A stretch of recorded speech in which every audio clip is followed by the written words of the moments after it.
സംഗതി നേരാ. മുമ്പ് വാങ്ങിയത് നിൽക്കുന്നുണ്ട്. അതേ അവറാന് മറവി എന്ന് പറഞ്ഞ സാധനം ഇല്ല കേട്ടാ.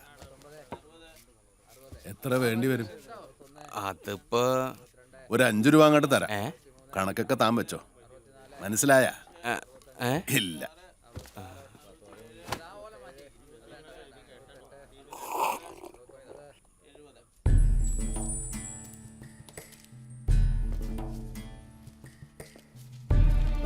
അവരാനിങ്ങനെ ചോദിക്കുമ്പോ എടുത്തു കൊടുക്കാൻ നിങ്ങൾക്ക് കാശുണ്ട്.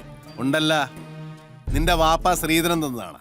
അല്ല, ഞാൻ കഷ്ടപ്പെട്ടുണ്ടാക്കിയതാണ്. മനസ്സിലായ? ഇല്ല. പോയി പണി നോക്ക്.